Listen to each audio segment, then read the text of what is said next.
everyone, and welcome to another episode of WWT Experts. My name is Matthew Coble, and I'll be your host today. Today, we're spending time with WWT expert Dr. Sanaz Cordes, who's Chief Healthcare Advisor here at Worldwide Technology. Dr. Cordes began her career as a pediatrician and a medical director with Providence Health. She went on to become an entrepreneur, an investor, a venture advisor, and an industry expert on clinical workflow and healthcare innovation. We are delighted to have her here with us today, and we're going to be talking about the healthcare consumer experience. So, Dr. Cordes, welcome. We're glad you're here. Hi, yes, very nice to see you. Happy to be here as well. Thank you. Awesome. Thanks for coming. Well, listen, let's jump right into our first question, right? So we all used to call ourselves patients, but now we're really healthcare consumers. You know, what's created that shift, and what does that mean? Yeah, I think patients increasingly are seeing themselves as customers first, and patients second, and they're taking, more control of their healthcare decisions. And I think this shift was already beginning prior to the pandemic. We were seeing, 50% of consumers want their healthcare digital experience to mirror that of retail and, statistics like that. But the pandemic was really the first time that access to care as we've traditionally known it was disrupted, right? Patients weren't able to rely on their provider organizations for the care that they needed.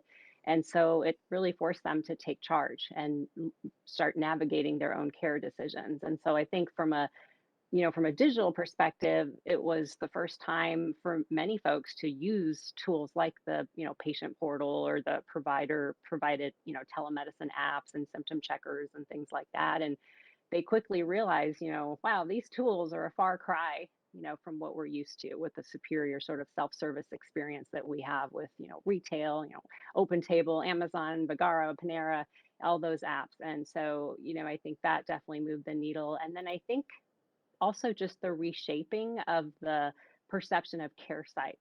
So many people went to, a CVS or a Walmart to get a vaccine for the first time. I mean, I did. I had never used a pharmacy for something like that. And I think when folks went in and saw, wow, I got my vaccine, but I can also be seen for, strep throat, and I can pick up my cough medicine and, get all these things taken care of. It kind of shifted the perception, and people started to realize this is sort of a fast, convenient, affordable way to get my care. And then I think a lot of people were, for the first time, purchasing medical supplies that we've, traditionally kind of affiliated with the system providing it for us, or our physicians prescribing it. But people were ordering, masks and pulse oximeters and diagnostic, testing equipment and therapeutics that in the past we've, kind of had to wait for our providers to do for us. So I think just the combination of all of the above has really helped make that shift.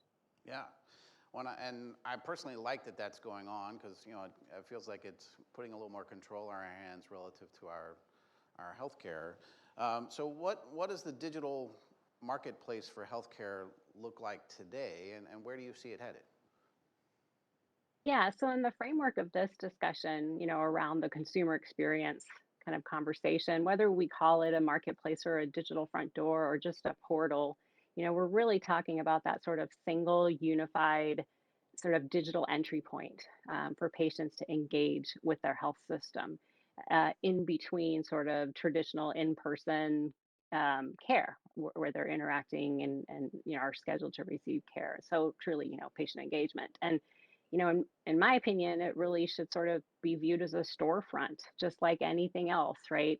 This is the health system storefront to their suite of digital, tools for the patient engagement. And so, today, I would say, the majority of larger health systems, they're leveraging, their Epic or Cerner EHR portal, as the primary and in most cases the only component of sort of this digital entry point. There are a few that are using sort of off the shelf third party applications, companies that can provide that. And then there's a smaller number that have, built their own true, digital front door slash marketplace. And so the current state really is, unfortunately, the sort of one size fits all kind of clunky, unfriendly, siloed experience that patients get, through these EHR portals with, very few, and in some cases, if any, self-service features that are, dynamic, personalized, and provide any sense of connection, to their other digital environments in their journey. So when we start talking about the patient digital experience in terms of the marketplace, is kind of where I see it going. We're really talking about this unified platform as a digital entry point, right? Like truly functioning like a platform that shields the user from all the underlying complexities. So when we think of platforms, I think of like Etsy or eBay or Amazon, where I don't really need to know who all the different vendors are and what their arrangements are with Amazon and what fulfillment looks like and where it's going to be procured. I just know I can go in and type in, that I need New Balance 1080 tennis shoes, and voila, I can pick the one I want. So I think very similarly, with health systems, if we're able to create for the consumer this sort of one-stop shop that connects all the complicated components of a patient's health ecosystem. I mean, think about when you are trying to access care or continue care, or you have to deal with your insurance specialists, your primary care providers, prescriptions, pharmacies. So really trying to create a sense of unification. And I think also it's a cultural shift too, because I think healthcare has always been more supply driven rather than demand driven.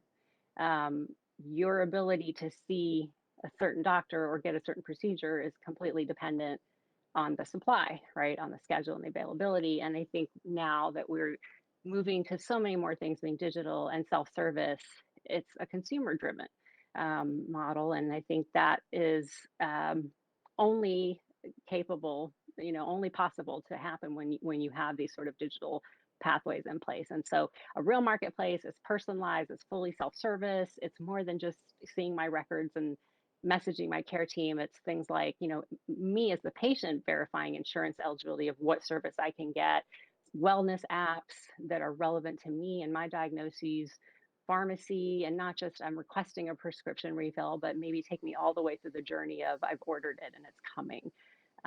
Transportation, education, triage, on-demand care, whether it's virtual or asynchronous or live, and then more omni-channel options for traditionally telephonic processes. So like an omni-channel call center or using AI to navigate your way through a triage process through a call center, et cetera, et cetera. So that's the marketplace. Yeah, well, and you alluded to this, that there's so much more choice, and the democratization of healthcare is really driving that. That's also leading a lot of new brands to enter the marketplace. So tell us about some of those brands and what's driving that too. Yeah, I mean, it's hard to keep up just from the short time you and I talked, I think like 2 weeks ago, to talk about, this webinar. There's just been tons of movement, $12 billion worth of movement, to be exact, when you look at Amazon's purchase of One Medical and, CVS with Signify Health. And so, yeah, I mean, the pandemic, as we talked about, really allowed people to engage with these retailers and these for-profit convenience care providers in ways that many had never even considered before or knew existed before, right? So I mean, from a convenience perspective, 90% of us live within 10 miles of a Walmart, 70% of us live within 3 miles of a CVS. So combining that convenience with this sort of growing expectation for affordable, timely care, more extended hours. And people work 9 to 5. It's difficult to get to the doctor. Why can't I have evening hours or weekends? More on-demand care. It's really reshaped what a healthcare provider site looks like. Right now, it looks like the inside of CVS or Walmart or a big tech app that I'm accessing on my phone. And so I think it created an opportunity also for people to access for the first time on-demand digital tools that were independent of their provider, right? You were not necessarily tied to your health system. You could go and get an on-demand video visit with Teladoc or Amwell or any one of these, um, you know, corporations. And so you were no longer beholden to these long wait times and antiquated, often telephonic processes of your own health system. And so I think, you know, a combination of all these things obviously paved the way for big tech, retail, startups to come in and really create these democratized omni-channel care experiences, right? Like even Amazon, I mean, okay, Amazon Care is going away, but now with One Medical, right? They've got telehealth 24/7, and I think that's what's, you know, attracted these disruptors to come in, and I think that the consumer shift to accepting that might be what makes them stick around and have success. Yeah. Well, and you know, as someone who really likes great digital experiences, I'm glad that competition's coming in, right? Because I think it'll make everyone involved much more competitive and really deliver on that consumer experience that you're talking about. Well, so we've talked kind of broadly about, you know, the healthcare consumer experience in general, but there's also a lot of shifts going on in the hospital space, right? The hospital experience. So what's the current baseline within hospital care, and where is that heading from your point of view? Yeah, and I mean, we can look at this from the lens of the system and the lens of the patient, right? So the health Hmm. system's perspective for them, I mean, the current model is, you know, what they need to do and what they are doing is, you know, transform these legacy models that are manual, disjointed, you know, costly to a more data-driven digital ecosystem, right? And prioritize things like automation, connectivity with the outcome goal from a systems perspective to improve their efficiency, right? And reduce costs while creating these better experiences for patients, you know, clinicians and staff. So and that's a win-win, right? Because patients want that too. But from a patient's perspective, again, like we don't need to know the complexity of all that underneath. We just know that we want our hospital experience to feel just like we wanted our digital apps to feel like, you know, Panera and Amazon. We want the hospital experience to feel more like hospitality, like what we're used to, right? And because right now, I mean, the majority, I mean, I was a patient recently it's the experience is confusing, it's manual, there's, you know, a lack of transparency that creates anxiety. Like you don't know what you're waiting for, what's the status of where I go next, you know, where are my results, when are rounds, when is the doctor going to be here, you know, it's isolated, it's uncomfortable, like physically uncomfortable.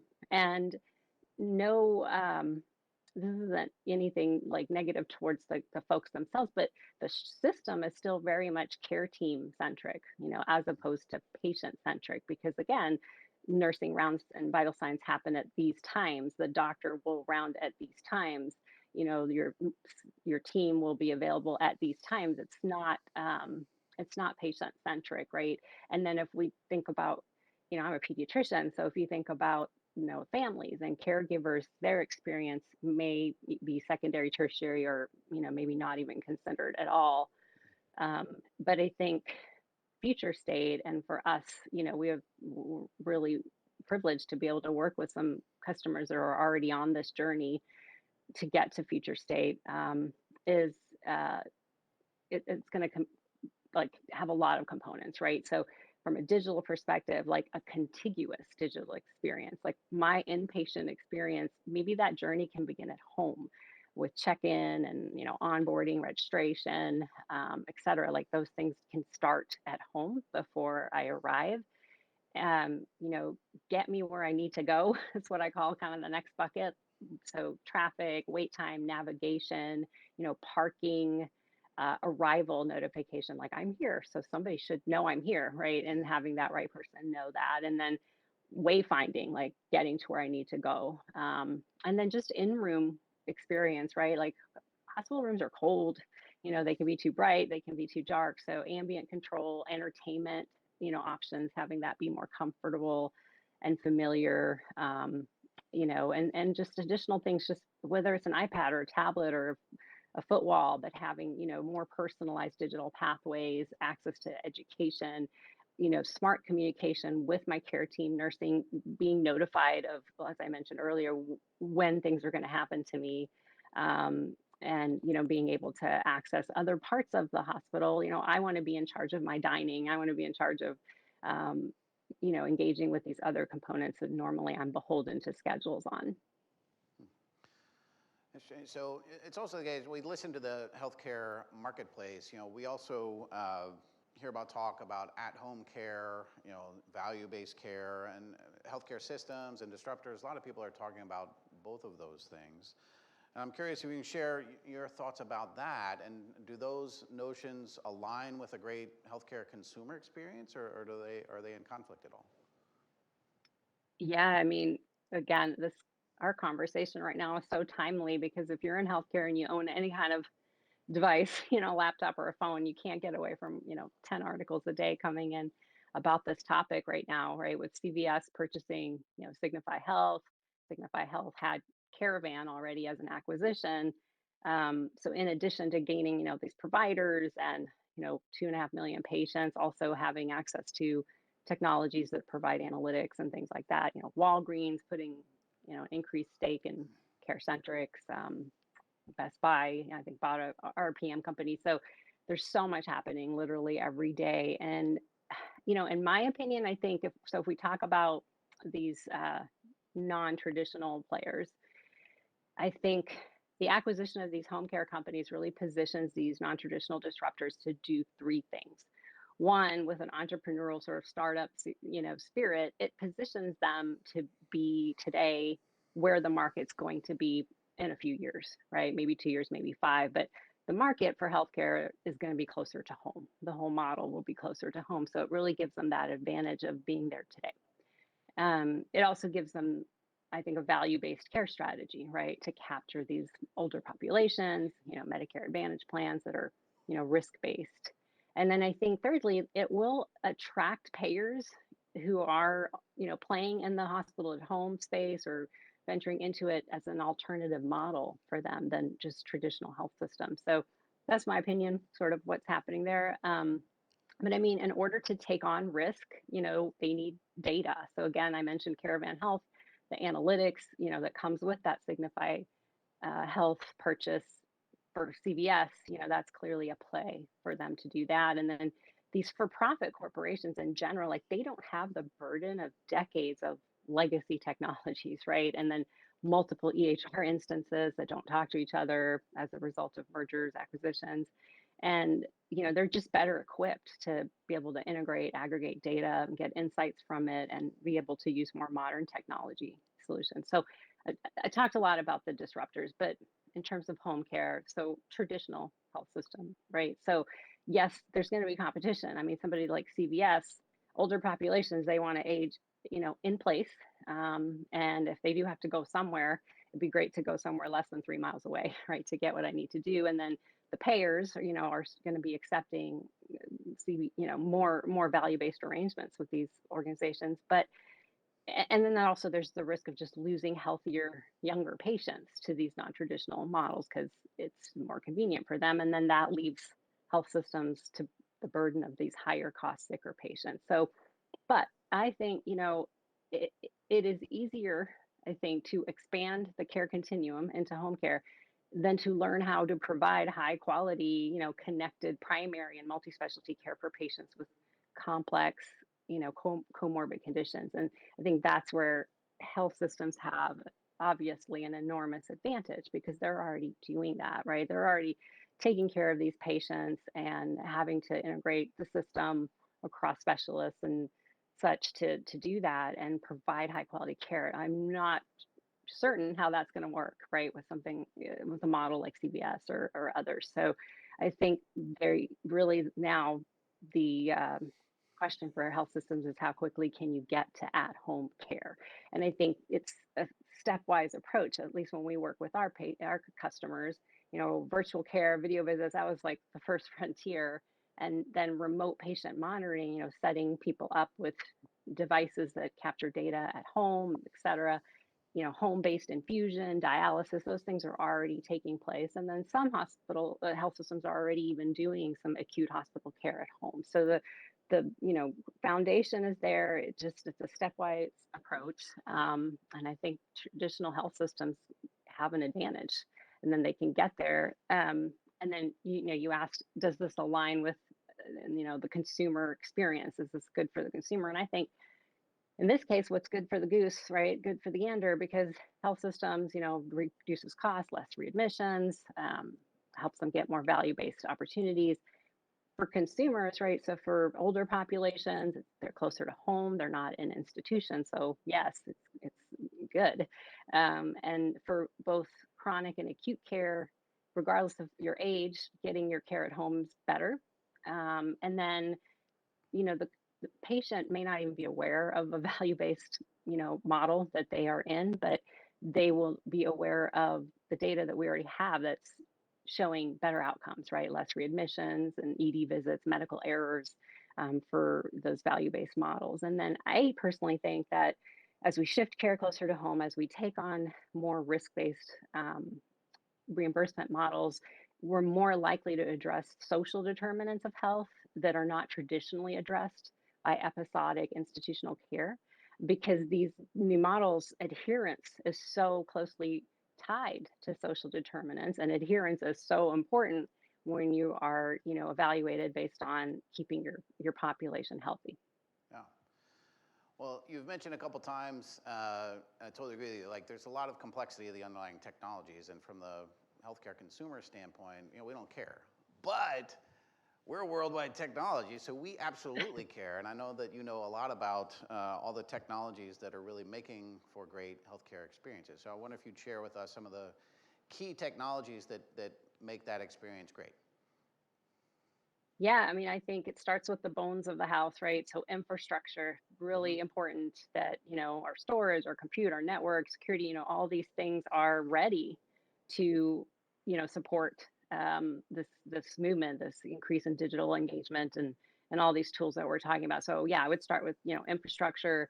Obviously, patient applications. Those are underlying technologies that you have to be careful how you're building them or who you partner with to develop them with you. We want scalable, modern, mobile web applications. You want the right integrations created to create those ecosystems. I would say IoT, everything, right? Smart hospitals, devices at home monitoring, it's all focused on IoT. So that brings in the whole concepts around, asset and clinical asset, non-clinical asset management and intelligence. AI, machine learning, right? Not just for clinical, but for operational analytics. So, driving insights and uh, hidden knowledge using these tools, both, for administrative and patient care. Automation. More and more health systems are asking us about, automation solutions, whether they're putting their toe in the water with RPA or if they want to actually create, scalable solutions that leverage AI, machine learning. And then I would say, data solutions from governance to storage to compute to insights, having the right software and intelligence models necessary to aggregate data from all the, disparate data sources and then get the information you need. All right. Well, thank you. So just to wrap things up, kind of get into our last question, and with an eye towards the future of the healthcare experience, what are three key things that you think are going to really make everything possible as we go forward? Yeah, I think, the continued investment into these patient digital experiences. I mean, obviously, organizations have prioritized that to the top. And so building these digital applications, investing in the companies that are making them, that are user-centered in design, they're elegantly intuitive, they're frictionless. I think that's key. I would say number two, modernization of infrastructures that can scale and support these applications and allow data to be accessed and used, right time, right place across traditionally siloed environments. And so in there, I would say, cloud modernization, like that is so necessary to meet these increasing digital demands and to unlock and access data, security transformation. I think I mentioned already, but like clinical, non-clinical asset management, intelligence, cybersecurity, um, and then, automation, orchestration, networking, that all falls under there. And then I'd say the third thing that's kind of driving this is, the payers, private and CMS, are embracing these models, reimbursement models that support alternative sites of care. So whether in home or some other site of care, and obviously virtual care and remote diagnostic therapeutic options. So I think that's an industry driver that's helping to support this movement. Yeah, interesting. And I know you mentioned there the security, and that you've got a session coming up on September 27 around securing the patient journey. and you'll be speaking with the Chief Technology Officer of Healthcare of ARMIS. So encourage people out there listening in to join that if you'd like. And Dr. Cordes, always a pleasure to talk with you. Clearly an expert on lots of things going on in the healthcare space. So thank you so much for joining us today. Thank you for having me, Matt. Yeah, excellent. And for those of you listening in, this has been a great WWT Expert session. Got lots more coming up in the future, so head to WWT.com to see what's up on the docket next. And if you've missed something in the past, the whole back archive of all of these episodes is out there on WWT.com as well. So I invite you to go check those out and join us next time. Take care. See you later.